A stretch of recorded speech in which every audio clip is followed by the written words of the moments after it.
This is a really exciting time to be a parent. It's also a really challenging time to be a parent. There's a lot of information out there, there's a lot of noise out there, and sometimes it can be hard to figure out exactly how you want to move forward with raising your child. We're here to tell you that you are your baby's expert. You've maybe just met your baby, maybe you haven't even met them yet. You know your baby better than anybody in the world, and you know what's best for them and for your family.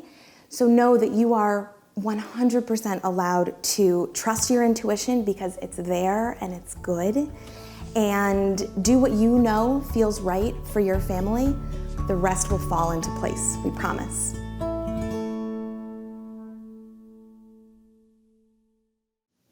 When you change your baby's diaper, make sure you place them on a surface where you're not having to bend over, where you feel comfortable, because you're going to be changing a lot of diapers, so help to save your back. Place baby on the surface. You'll open up the soil diaper like this. You can use this part of the old diaper to help wipe a little bit of the mess away. You always want to wipe from front to back with boys and girls. Hold on to the feet and gently lift their bottoms up. Roll up the old diaper like this. Take your wipe from front to back. If you have a big mess, make sure you use a new wipe every time. You'll then take your clean diaper, open it up, lift up the baby's bottom, slide the diaper underneath, fold it over the front, close the sides, and you're ready to go. Just a note of precaution, sometimes when babies are exposed to cold air on their bottoms, they will pee and it can get you. So you may want to have an extra wipe or a cloth or something nearby, just to quick cover them should they start to have an accident while you're mid-diaper change. To prevent diaper rash, one of the best things that you can do is actually expose baby's bottom to air throughout the day in little pockets of time if you can, because oxygen is really healing for the skin and it helps to prevent any bacteria from growing in the diaper. You can use a diaper cream if you want to. Some babies are really sensitive to diaper cream, other babies are fine with it, so you'll have to meet your baby and decide. A lot of parents will only use diaper cream if their baby has a rash or if they find out that their baby is very prone to getting diaper rashes. A note of caution, we no longer recommend that parents use baby powder because the particles are really fine and babies can breathe it in and it can damage their lungs. So stick to either nothing or a diaper cream. Just another point in terms of diaper rash prevention, make sure you change your baby's diaper very frequently. When they're awake, definitely change it every time they pee and for sure every time they poop. In the middle of the night, you don't necessarily have to wake them up to change a wet diaper, but I would wake them up for a poop diaper just because their skin is so sensitive and letting that poop sit against their skin for a long time can cause diaper rash. Let's spend a little bit of time talking about what will soon be your favorite topic of conversation, your baby's pee and poop. Babies will pee a lot of times a day. On the first day of life, the baby will pee once. On the second day of life, baby will pee twice. On the third day of life, baby will pee 3 times, and so on, all the way up until the baby is about a week old. By the end of the first week, baby should be peeing anywhere from 7 to 25 times a day. It's a lot of pee. Baby should be pooping at least once a day.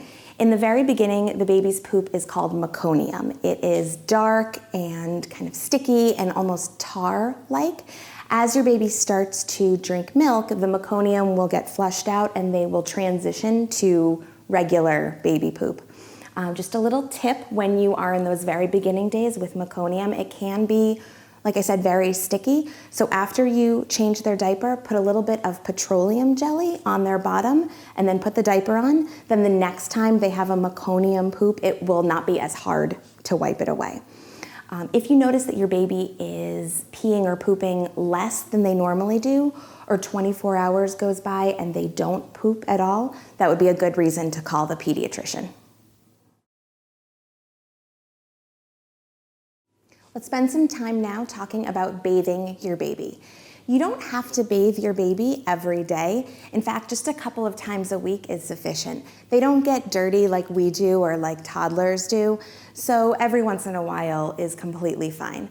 Some parents like to give their babies baths more frequently. They try to incorporate it into the bedtime routine. It's a nice way to sort of transition from day to nighttime. But again, baby's skin is really sensitive, so we don't want to expose them to water too often. So again, a couple times a week is totally fine. When you bathe your baby, the first time when you bring them home, there's something sort of innately terrifying about it. And I say this not to scare you. I say this so that if you feel scared, to know that you're not alone. You are going to be completely fine. Your baby is going to be fine, but there's something that just feels kind of vulnerable about this moment. So just hear my voice when you're there and know that you're going to be fine. Until your baby's umbilical cord falls off, we don't want to submerge baby underwater because we don't want to get the umbilical cord very wet. So we're going to teach you how to give your baby a sponge bath. Once the umbilical cord has fallen off and the belly button has healed up, you can feel free to use a bathtub and put baby into the water up to their belly button. When you give a sponge bath, I would recommend doing it with somebody, just so that both of you can help each other. You can have somebody who can go and get supplies if you need something. Never want to leave a baby unattended by water. Babies can drown in just an inch of water, so we have to be really careful with safety. I don't recommend putting babies under running water. If you live in an old house like I do, sometimes the water temperature has a mind of its own, and a very nice warm flow of water suddenly turns to a very hot flow of water. So it's best to have a couple of basins of water ready, as well as all of your supplies. The supplies you need to bathe your baby are a towel, a hat to keep baby's head warm, a basin of warm soapy water, a basin of warm clean water, and maybe a brush, a baby brush if you want one. When you're selecting a baby soap, make sure you choose one that's mild, that doesn't have alcohol or any fragrance in it.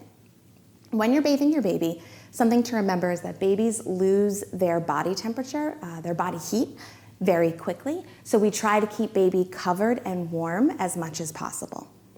So one way to give your brand new baby a sponge bath is to have one person actually sit on a chair or the toilet, put a towel on that person's lap, then place the baby on their lap and wrap the towel around the baby. And then as you're washing the baby, expose the different parts as you're washing them, dry them up, and cover them again so that the baby doesn't get too cold. We're going to start with the baby's face. The baby's face is the least dirty part. We're going to end with the baby's bottom because the baby's bottom is the most dirty part, and we don't want to make the water dirty with that. So when you start, you're going to take a washcloth. You don't even need to use soap on their face. Dip the washcloth in warm water. Start with their eyes. You're going to start from the inside of the eye out, inside of the eye out. Rub the rest of their face clean. Cleaning in the neck is a really fun place to clean because they get a lot of gunk from the milk in there, so clean there. You're then just going to work your way down the baby's body, clean their arms, their tummy, their legs, their back. The last thing is the baby's bottom. As always, when you're cleaning the baby's bottom, you want to wipe from front to back. And then again, make sure you bundle baby up really well. When you're washing the baby's hair, you can go ahead and use just water if you want to, or again, a really mild soap. Don't be afraid to wash the baby's head. They do have that soft spot, as we call it, on their head, but you're not going to hurt your baby, so don't worry. You just go ahead and rub some shampoo gently into their hair and then rinse it out with a cup of clean water. Again, I wouldn't recommend putting their head under running water from the faucet. When you're done with the bath, you can put a hat back on the baby to help them regain their temperature. And this is a really nice time to do some skin to skin with your baby. So have your baby naked except for a diaper against your bare chest with a blanket or a towel over the two of you. And this is gonna help baby come back to their normal temperature quickly and happily. When the baby is born, eventually the cord will be cut and clamped with something that looks like this. When you bring the baby home, this may still be on their belly button, or it may have been removed and it will be sort of sealed. The first day or two, the umbilical cord is kind of whitish, yellowish in color. It feels sort of gelatinous and soft. It's about 3/4 of an inch thick. The umbilical cord eventually does need to fall off. This process takes about 7 to 10 days, and the umbilical cord will just get sort of gradually smaller and drier. It will start to look more and more like a raisin, and then eventually it will fall off. When the umbilical cord falls off, it's not like this big event, so don't be nervous about it. Usually what ends up happening is you go to change your baby's diaper, you open the diaper, and there is this little raisin-looking thing sitting in the diaper. When the baby's umbilical cord is still attached, we need to try to keep it as dry as possible. Your doctor or midwife will advise you the best way to clean the umbilical cord. Some people still like to use alcohol to clean it. A lot of people now are just using mild soap and water and really just trying to keep it dry. Because anytime we get the umbilical cord wet, there is a chance of creating an infection. So no baths, no dunking the baby in water until the umbilical cord has fallen off. When it does fall off, just be prepared. There may be a little almost like wound, it looks like, in the belly button, but babies heal very quickly. So within a day or two, the baby should have a normal, adorable belly button. With the umbilical cord, just keep an eye on it. If you notice that around the belly button, it starts to get red, if it smells bad, if it's bleeding at all, or there's any green or yellow pus, give your doctor a call to make sure it's not infected. Babies don't have the ability to get air out of their bellies, so we need to burp them after every feeding. When you meet your baby, you'll learn whether or not your baby is a very gassy baby. If so, you may need to burp them during the feed as well. If we don't burp our babies, that air kind of stays in their belly and it can make them uncomfortable and can sometimes lead to some belly pain, so it's good to burp them. So when you burp your baby, you're just gonna pick them up, put them over your shoulder. It's a good idea to have a cloth or something over because often they will spit up a little bit.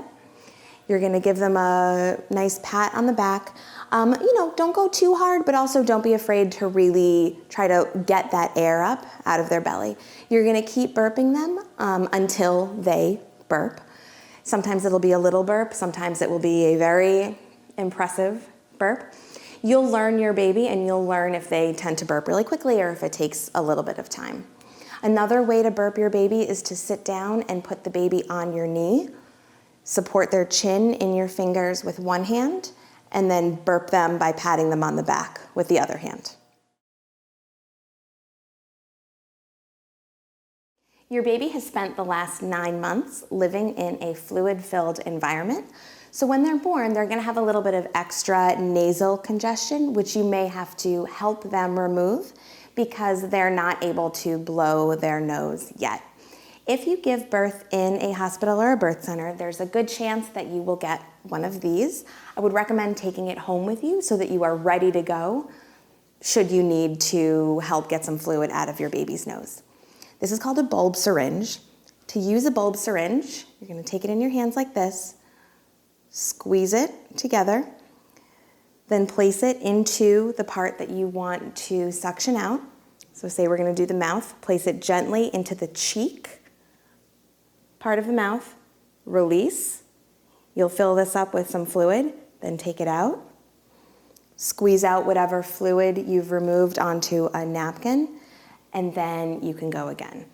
When you're doing both the mouth and the nose, you want to do the mouth and then the nose, not the other way around. I'm going to show you how to do the nose next. So again, you'll compress the bulb syringe like this, insert it into the nostril, release, pull it out, and squirt out whatever it is that you've pulled out. You can then clean this out with just warm, soapy water. This is not the most fun thing to do, but know that you're not hurting the baby, and ultimately you are helping them to feel better, and it only takes a couple of seconds.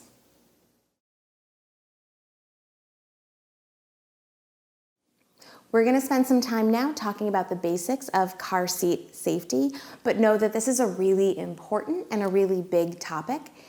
There's a very good chance that in your area there is a certified car seat safety technician that you can find who will help you install your car seat very safely and to the exact specifications of your car and that car seat. So we highly recommend finding one. If you've already installed your car seat, but you would like someone to double check, you can also find someone who can help you do that.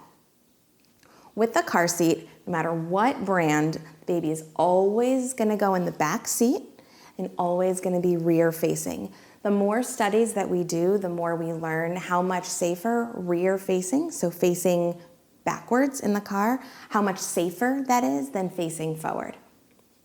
When you place your baby in the car seat, we don't want them to be wearing a heavy winter coat or have blankets under the straps because it doesn't allow the straps to be tight enough around the baby's chest. So if there is an accident, there's a lot of room between the baby and the straps, and they could get injured that way. So make sure just a regular outfit underneath. When you leave the hospital or the birthing center, you will need to have a car seat. You don't need to bring it to the actual birth, but whoever comes to take you home should have the car seat because they do require it for you to bring the baby home. A couple other random tips about car seats. Oftentimes when you're in the grocery store, you will see people pushing the shopping cart with the car seat up in that seated section where older babies are meant to sit. We actually don't recommend that because the clips can be damaged by the car seat. So carry your baby or find another way to carry your baby when they're in the grocery store, but don't put that car seat up on the top. Babies should never use a car seat as their primary place of sleep. Certainly, especially in the beginning, your baby is going to fall asleep in the car seat whenever you take them for a drive, and that's okay. But when a baby is in a car seat, sometimes their neck can sort of go down like this, and they don't have the strength to pull their head back up, and it can close off their airway. So when the baby is taking their real naps and sleeping for the night, never put them in a car seat to do those things.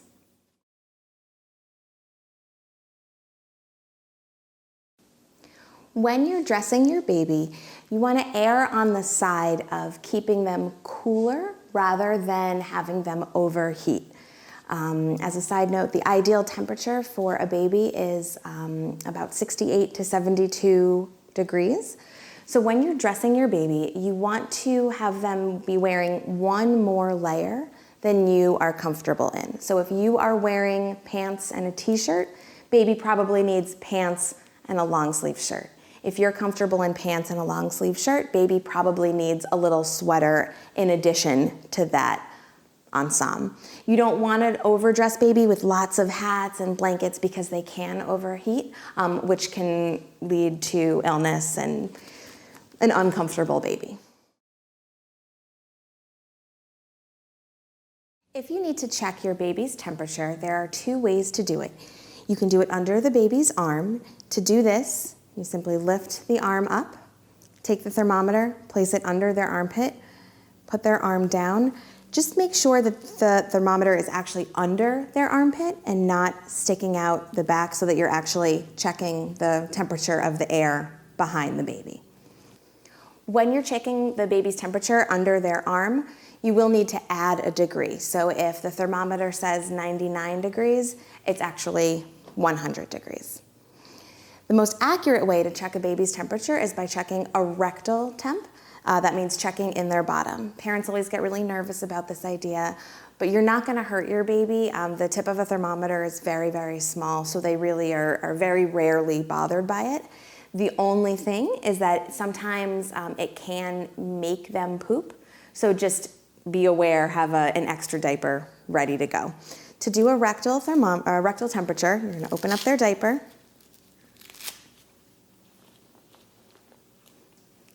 Lift their legs up just a little bit and insert the thermometer into their rectum, into their bottom. You're only going to insert up to the point, the tip of the metal tip. So no further than that. And then it'll beep and you can remove it and check their temperature. Just keep in mind, once a rectal thermometer, always a rectal thermometer. We don't want this to then become the family thermometer.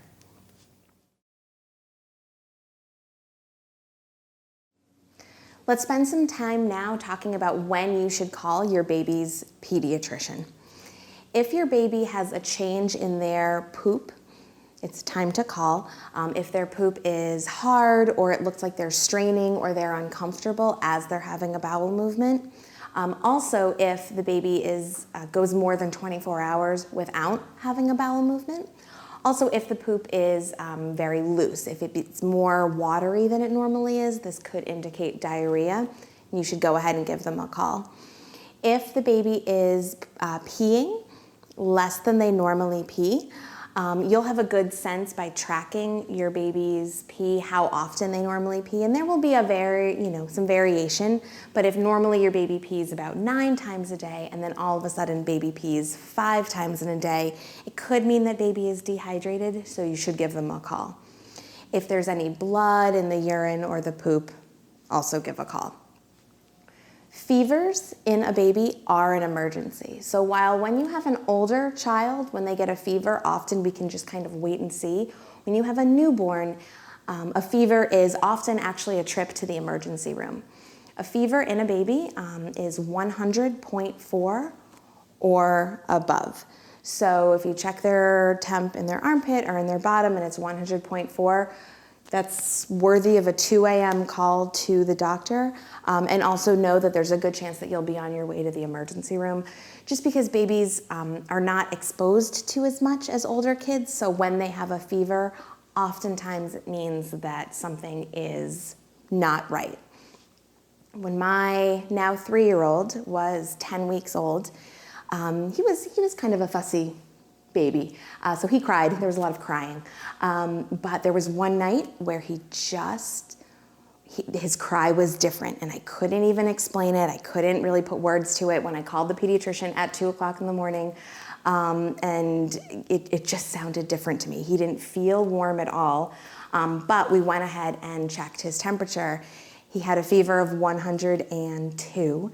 So we took him to the emergency room, and sure enough, he had a pretty severe infection. He's okay now, but just a note to trust your instinct, and if something doesn't feel right, go ahead and check their temperature. And again, if it is elevated, give your doctor a call.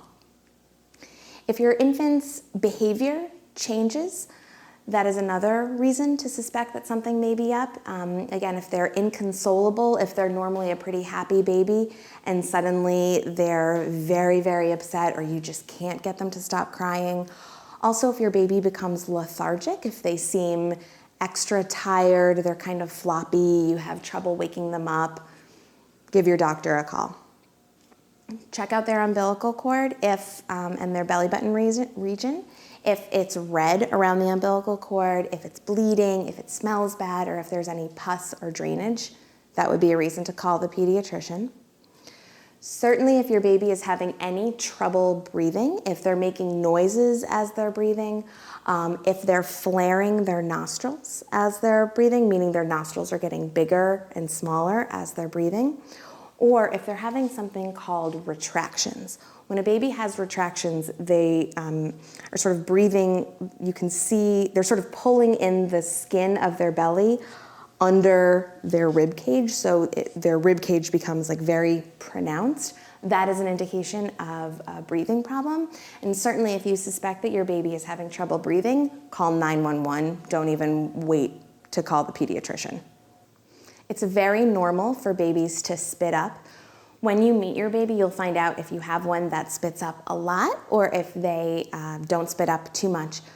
But if your baby is vomiting, especially if the vomit is projectile, which means that the vomit sort of travels across the room, or if there's any blood in the vomit, call the doctor right away. If your baby is eating less than they normally do, if your baby looks yellow, oftentimes we'll see yellowness in the white parts of the eyes, or if you press on their nose, when you lift your finger up, you can see a little bit of yellow under their skin. This could be a sign of jaundice. Often babies with jaundice are diagnosed before they even leave the hospital, but should you notice any discoloration, give your doctor a call.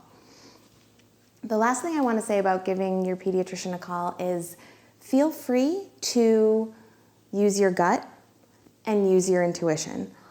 Ultimately, you know your baby better than anybody else in the world, and if something just doesn't feel right, go ahead and call. We have all made, in retrospect, really silly phone calls at 2 a.m. to our pediatricians. I am a pediatric nurse, and last summer I called 911 because it turned out that my son was having a nightmare. But it looked like he was having trouble breathing, and I got really scared, and I called 911, and the moment the paramedics came into the room, he woke up and was thrilled to see fire trucks at his front door.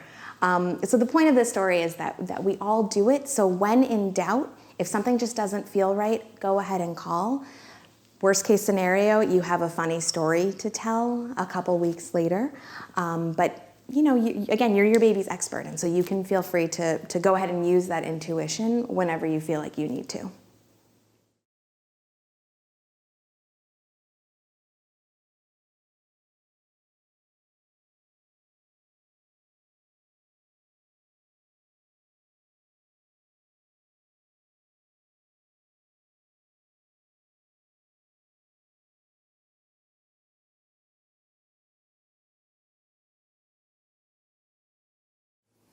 Baby-proofing your house is definitely something you're going to have to do fairly soon. Newborns are not mobile, so the need to baby-proof is not necessarily immediate. However, they get mobile usually before we're ready for them to. So it's a good idea to just have in the back of your mind all the ways that you need to make your home a little bit safer for your baby. We're going to cover just a few of the basics here. One of the big ones is mounting your furniture and TVs to the wall. There are a lot of injuries and even deaths every year caused by furniture falling over onto the baby. So there are lots of things that you can use to safely attach furniture to the wall. Unfortunately, sometimes we'll hear parents say things like, oh, but the baby never goes in that room, so I don't need to worry about that room. Or, oh, but that thing is so big, there's no way that the baby could ever topple that over. And then accidents happen. So when in doubt, just in the spirit of an abundance of caution, make sure that you're attaching pieces of furniture and TVs to the wall. You want to secure doorknobs so that babies can't fall down a set of stairs that's behind a door or walk out. We want to turn pot handles in so that if there's a boiling water, they can't reach up, grab the pot handle, and pull the hot boiling water down onto themselves. We want to make sure that all cabinets are locked, and even if something is locked, we want to make sure that any dangerous chemicals or knives or anything that could cause a baby harm is up high and locked, because babies can climb. We found one of my kids inside of a locked cabinet one day. So they're very smart and they find ways to get into places, and they tend to know where the dangerous things are. So again, all cabinets should be locked, and dangerous things should have the additional precaution of being up high and away.